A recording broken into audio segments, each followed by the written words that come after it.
సోదర సోదరిమణులారా, ఆర్యవైశ్యులు క్రమశిక్షణకు, దాన ధర్మాలకు, రాజకీయ చైతన్యానికి, సమాజ సేవకు పట్టుకొమ్మలుగా పేరుగాంచిన వైశ్య సంఘం మనది.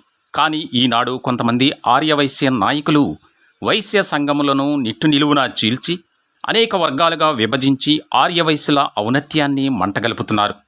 నేడు మహాసభ నిర్వీర్యమై ఉన్నది.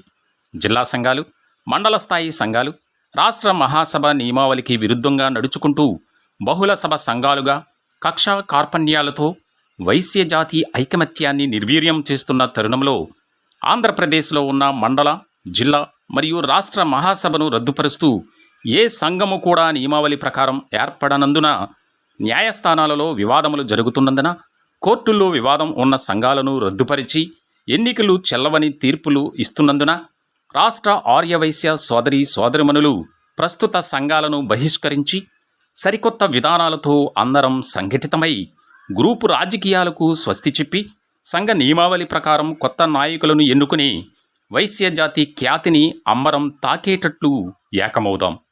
రాజకీయాలను ప్రక్కన పెట్టి అన్ని వర్గాల వారు ఏకతాటిపై నడుద్దాం. రండి వైశ్యులరా, కదలి రండి. అమరజీవి త్యాగాలను స్మరించుకుని మహాత్మాగాంధీజీ ఆలోచనలతో, శ్రీ వాసవిమాత ఆశీస్సులతో ఏకమవుదాం. భవిష్యత్ ప్రణాళిక త్వరలో ప్రకటిస్తాం. ఇట్లు జయంతి వెంకటేశ్వర్లు, మాజీ అధ్యక్షులు, ఆంధ్రప్రదేశ్ ఆర్యవైశ్య మహాసభ.